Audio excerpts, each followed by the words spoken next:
El siguiente segmento tiene contenido o opinión. Saludos, 6 de la mañana con 21 minutos. Gracias por la sintonía, gracias por acompañarnos muy temprano en este jueves 9 de enero del año 2020. Saludos cordiales, permítanme enviar un saludo a la provincia de Esmeraldas, a la provincia verde. Tenemos reporte de sintonía de uno de los jugadores más recordados por la hinchada, particularmente de Liga Deportiva Universitaria de Quito, ex seleccionado nacional. Carlos el Demoledor Tenorio reporta sintonía desde Esmeraldas, así que Carlitos, le enviamos un abrazo. Gracias por su gentil sintonía y por sus palabras para con este medio de comunicación y particularmente para ese espacio. También ya la nanita de banco está despierta, qué gusto, buenos días. Desde Babahoyo, Ricardo Sánchez reporta sintonía. Osvaldo Zavala desde Portoviejo, gracias. Dani Edilbert dice temperatura -0 grados centígrados, entiendo que está en Estados Unidos. Tremendo, ¿no? Pedro Caicedo también reporta sintonía de Esmeraldas. Don César Armando Bermeo, doña Susana Naranjo, qué gusto, bienvenida, buenos días. Desde el viejo continente, Carlos Heras Rodríguez también nos reporta. Desde Milagro, Ángel Pérez. Cris de Moreno, igualmente desde España. Cristian Farinango, que también nos saluda. Gracias a Freddy Sánchez, que él muy cerquita, desde Sangolquí nos escucha. Don Javier Llanes, ha sido oyente de este espacio. Desde Suiza, doña Adela Soledad Andino, qué gusto, gracias por la gentileza. Doña Nila Murillo igualmente, Iván Zarango desde Milán, gracias a todos ustedes. Desde Otavalo, don Marco Antonio reporta sintonía. Muchas gracias. Me dicen, alerto DJ, me dicen que la señal de radio en Esmeraldas está experimentando algún problema. Así que vamos a alertar, estamos alertando ya a nuestros directivos, a nuestro equipo técnico. Hay algún problema con la señal de radio 97.5 FM estéreo de Majestad FM. Así que procuraremos justamente solucionar este problema en el transcurso de estos minutos. Eddie Ordóñez reporta sintonía desde Cuenca, igualmente desde Guaranda, Rubén Darío Saltos, muchas gracias. Desde Píllaro, en mi provincia, Tungurahua, Magui Bonilla, gracias a Píllaro. Charito Córdoba, querida colega y amiga, feliz año desde Loja. Saluda a todo el equipo, de periodistas allá en la provincia de Loja. Marcos Izquierdo desde Santa Rosa en la provincia del Oro. Mireya Guachi desde Loja. Qué barbaridad, Reporte de sintonía desde muchos sectores. Abrazos para todos. Gracias por la sintonía. A ver, entremos en materia rápidamente. En minutos dialogará con nosotros Diana Tamaín, presidenta del Consejo Nacional Electoral, y luego tendremos un panel para analizar este día que se cumplen 20 años desde que Ecuador adoptó el proceso de dolarización de la economía. No es un tema menor. Hace 20 años, el Ecuador adoptó probablemente la medida económica más importante, más emblemática de su historia, desde que nació como república en 1830. La medida más importante y más trascendente de estos 40 años de vida democrática del país. Pero hay que decirlo, esa medida fue adoptada como una decisión desesperada por parte del gobierno de turno. En esos últimos días, hice una publicación el día de ayer en mi cuenta Twitter al respecto. Este periodista, quien les habla, ha tenido la sensación, y lo expresé públicamente, de que hay toda una campaña política y mediática para tratar de mirar hacia otro lado respecto de las causas que originaron la dolarización y solamente hablar de los beneficios que trajo a la dolarización. A los más jóvenes, aquellos que tienen menos de 30 años, les invito a hacer un ejercicio de memoria histórica revisando justamente los hechos ocurridos en aquel tiempo. Y no solamente un 9 de enero del año 2000, sino les propongo retrotraernos mucho más atrás. Les propongo analizar, les sugiero analizar, revisar lo que ocurrió durante toda esa década entre 1990 hasta el año 2000, que tuvo algunos episodios emblemáticos que desembocaron justamente en una crisis económica, acaso la más grave que haya enfrentado el país durante toda su vida, expresada en los hechos ocurridos en 1999. Y digo, hay esta campaña política y mediática para solamente hablar de los beneficios sin identificar a los responsables. Algunos de esos responsables, amigos y amigas, hoy son invitados recurrentes a varios medios de comunicación para hablar sobre la situación económica actual y para brindarnos recetas, sugerencias, propuestas de lo que a su juicio se debería hacer. Pero qué extraño, no lo hicieron cuando tuvieron la posibilidad de justamente hacerlo como parte del poder político de turno.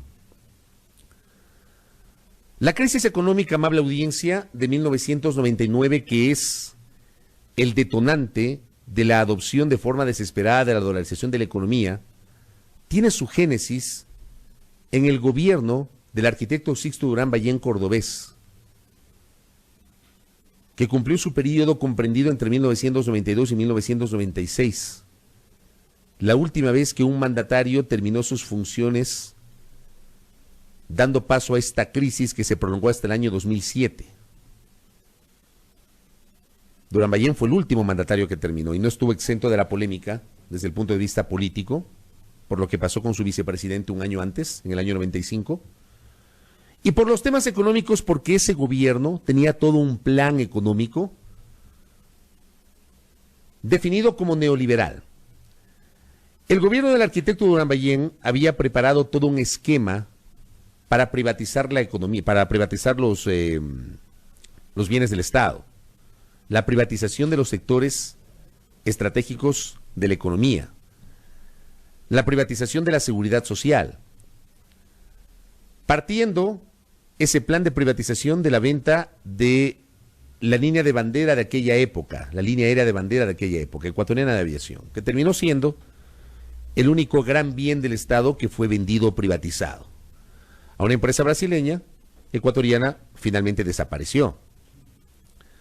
Pero es el gobierno del arquitecto Durán Ballén cuyo brazo ejecutor, el mentalizador de la política económica, era su vicepresidente, el economista Alberto Dají Garzosi, que hoy aparece recurrentemente hablando sobre temas económicos, y está en su derecho, por cierto. Pero hay que recordar que fue ese frente económico del gobierno de Durán Ballén, liderado por Alberto Dají, el que promueve una serie de modificaciones legales para flexibilizar los controles a las instituciones del sistema financiero ecuatoriano.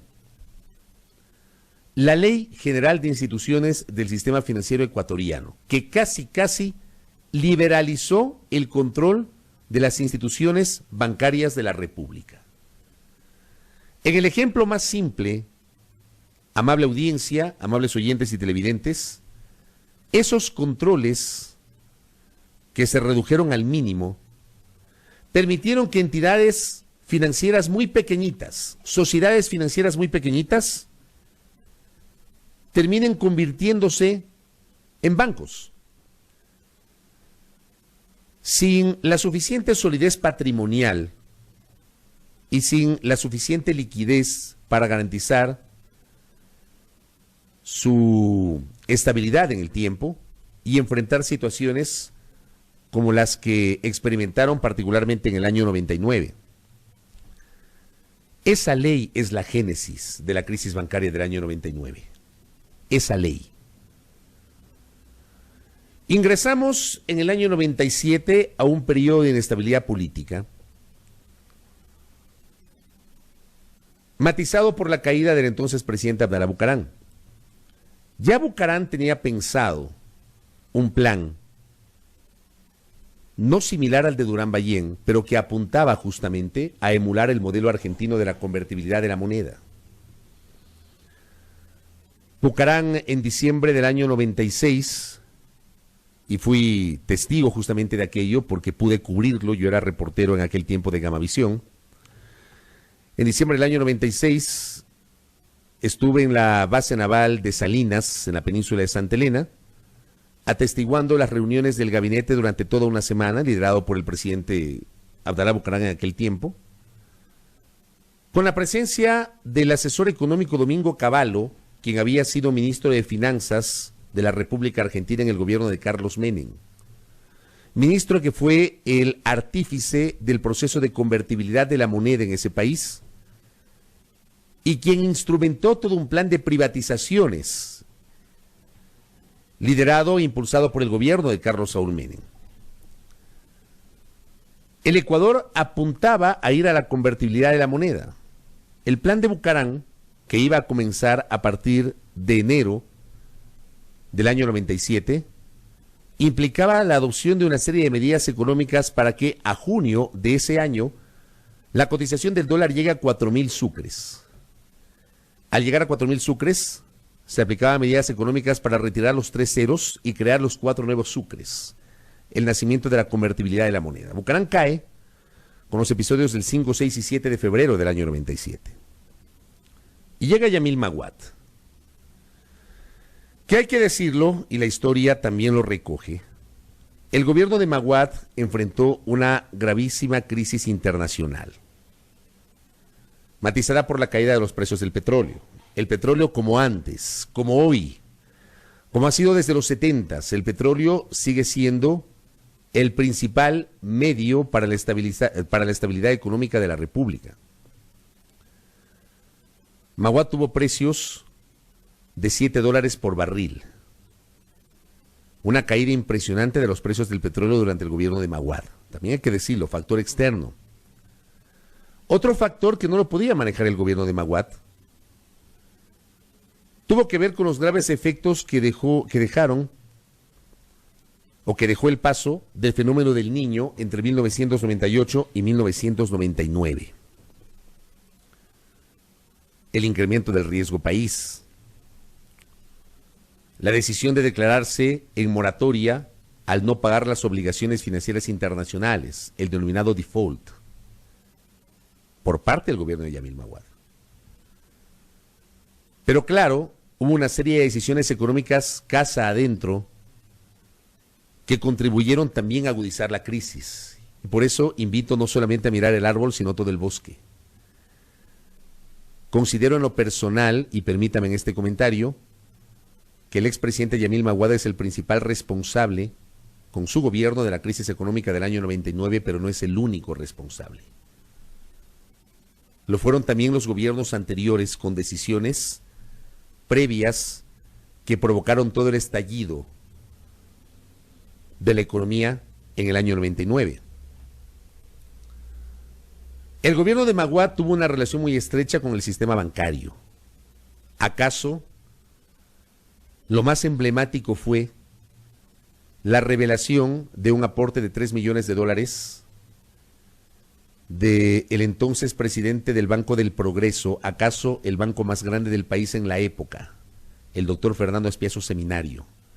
Aporte de $3 millones, que era muchísima plata para la época, para financiar la campaña presidencial de Maguad. Mucho se ha hablado sobre esto y mucho recoge la historia sobre esa suerte de maridaje entre el poder económico y quienes gobernaron el país entre el año 98 y el año 2000. En el año 99 se adopta la medida económica más dolorosa para la República: el feriado bancario. En marzo del año 98, cuando la noche de un domingo, el entonces superintendente de bancos, Jorge Gaspeña, aparece en cadena nacional de radio y televisión, informando al país que los bancos no abrirían sus puertas durante 2 días, lunes y martes, con el argumento justamente de procurar estabilizar esta situación de retiros masivos de depósitos por parte de los cuentaahorristas y cuentacorrentistas de los bancos. El feriado bancario se extendió durante toda una semana, y una semana después, los clientes del sistema financiero ecuatoriano amanecieron con la noticia de que no iban a poder retirar la totalidad de sus depósitos. Nació así el congelamiento de los recursos de los ecuatorianos en los bancos. Hubo mucha gente que perdió su dinero. Hubo mucha gente que falleció y que no pudo recuperar su dinero. Hubo jubilados que depositaron la plata de toda su vida y con cuyos rendimientos solicitaban atención médica justamente por sus dolencias, que sin dinero fallecieron. Eso también recoge la historia. Y eso es parte justamente de los antecedentes de la dolarización de la economía. Una enorme inflación que amenazaba con convertirse en hiperinflación, la que enfrentamos los ecuatorianos en la época, en el año 99.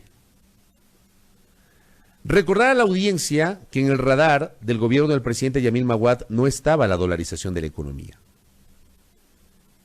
La dolarización de la economía era una apuesta de un segmento del sector empresarial liderado por la entonces presidenta de la Cámara de la Pequeña Industria de Guayaquil, la ingeniera Joyce Higgins de Ginata, conjuntamente con otros miembros del sector empresarial, pero Joyce de Ginata fue la principal impulsora de la dolarización de la economía. Y la economía fue dolarizada en una medida desesperada, no planificada, en una medida que terminó convirtiéndose en una suerte de tabla de salvación para el gobierno de Yamil Maguad. A diferencia de la intención del gobierno de Bucarán de ir a la convertibilidad de la moneda en el año 97, el gobierno de Maguad no planificó ni se prepararon tiempos, medidas tal vez para poco a poco ir entrando esa posibilidad de cambiar el sistema monetario. No hubo una preparación previa, no hubo un plan. No se habló hasta el día anterior de la dolarización de la economía. Y hay un ejercicio interesantísimo que les invito a revisar, que publica el colega periodista y amigo Hernán Ramos en su cuenta Twitter, recogiendo justamente lo que decían los medios de comunicación en aquella época. Hernán Ramos en su cuenta @B10pb, B grande, 10, la letra P mayúscula y la B minúscula, recoge justamente una serie de tweets en estos días sobre la forma como en el propio gobierno no se ponían de acuerdo sobre ir o no al esquema de dolarización de la moneda. Hay, por ejemplo, un análisis que hace Hernán de la publicación de los periódicos el 8 de enero del 2000. Sábado, tarde-noche del sábado, reunión directoria del Banco Central, Ejecutivo Maguad, logra 3 votos a favor de la dolarización versus 2 en contra. En ese tiempo, el Banco Central tenía un directorio. La muerte del Sucre se anunciaría al día siguiente. ¿Qué publicaron los periódicos el 9 de enero? Dice Hernán Ramos, caos en Carondelet tras la reunión con directorio del Banco Central, que por ley daba el viserazo monetario donde hubo amenazas y manotazos en la mesa. Maguad hace el anuncio trágico. Eso fue la noche del 9 de enero del año 2000.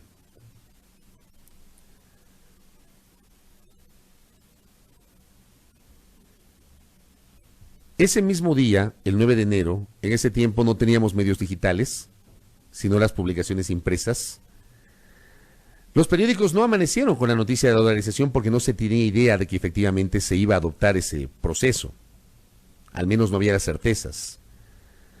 Pero sí daban cuenta, domingo, 9 de enero del 2000, daban cuenta de la situación tan compleja a nivel político y social y del rol de las Fuerzas Armadas, que amenazaban con entrar justamente a tratar de arbitrar la situación política y económica. El Universo titulaba ese día, domingo 9 de enero del 2000, Fuerzas Armadas, no a ruptura democrática, descartan haber dado ultimátum al gobierno. El Comercio, domingo 9 de enero del 2000, cualquier salida es constitucional, las Fuerzas Armadas se pronuncian ante la crisis. El Telégrafo, domingo 9 de enero del 2000, paros se reanudarán con más fuerza, sectores sociales insisten en la renuncia de Maguad.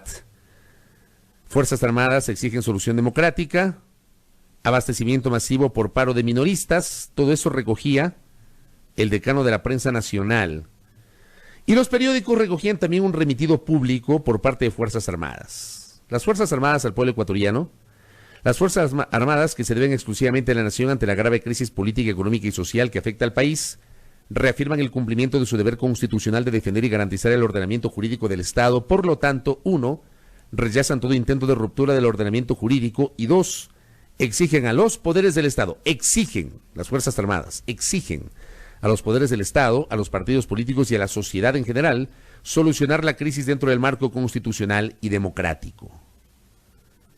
Estas son publicaciones de la época. Hace exactamente 20 años, los periódicos amanecieron ese domingo 9 de enero sin la noticia de la dolarización porque no se sabía que el país iba a ser dolarizado esa noche. No se sabía. Reitero, la medida no fue pensada, la medida no fue planificada, la medida no fue socializada. Hagamos un ejercicio de memoria. Después, obviamente, y me parece a mí que es justamente lo que está ocurriendo hoy, toda esta intención de tratar solamente de enfocarse en los beneficios. Por supuesto que la dolarización terminó siendo una medida que brindó estabilidad económica a la República, pero que también tiene sus complejidades, que también ha generado complicaciones respecto de la soberanía monetaria de la República,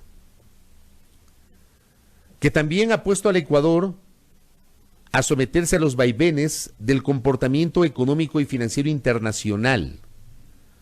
Una crisis que golpea al dólar inminentemente golpeará a la economía ecuatoriana, y ya nos ha pasado en algunos años. Hay un par de episodios en estos 20 años en los cuales crisis económicas que afectaron directamente al dólar terminaron incidiendo en la situación económica del país. El dólar es una camisa de fuerza. Termina siendo una camisa de fuerza, que ha brindado estabilidad a la República, por cierto. Pero es absolutamente deshonesto que hoy el discurso se sustente o se centre exclusivamente en hablar de los beneficios de la dolarización sin hacer un análisis o una mirada retrospectiva a las causas que provocaron la adopción del esquema de dolarización de la economía. Amigos y amigas, hagamos ese ejercicio de memoria. Más adelante vamos a tener una charla con Diego Borja y con Osvaldo Landázuri para que nuestro público conozca diversas visiones como tiene que ser. Visiones desde diversos puntos de vista, como tiene que ser. Y para que podamos tener un análisis mucho más crítico sobre los errores del pasado que ojalá no se repitan en el presente y en el futuro. Invito, como lo hice ayer, cuando en estos micrófonos hablé sobre el caso Restrepo, invito a la audiencia a hacer un ejercicio de memoria histórica sobre las razones de la dolarización de la economía, sobre los responsables de la debacle económica del año 99 y sobre quienes con sus decisiones durante los años precedentes fueron allanando el camino para la explosión del año 98-99 y la decisión de ir a la dolarización de la economía. Insisto, Maguad no es el único responsable. Es el responsable probablemente más emblemático porque fue quien tomó la decisión y porque además su gobierno no supo capear el temporal en el año 99, pero detrás de eso hay una corresponsabilidad de los gobiernos anteriores, empezando por el de Durán Ballén, que allanaron el camino para la crisis del año 99. De eso hablaremos más adelante. Voy a la pausa rápidamente. Gracias por toda la interacción de los oyentes en la transmisión de Facebook Live. Estamos también generando este espacio de noticias en nuestra señal abierta. Hago una breve pausa y al volver estaremos dialogando ya a los tiempos que nos visita la presidenta del Consejo Nacional Electoral, Diana Tamaín, aquí en A Primera Hora.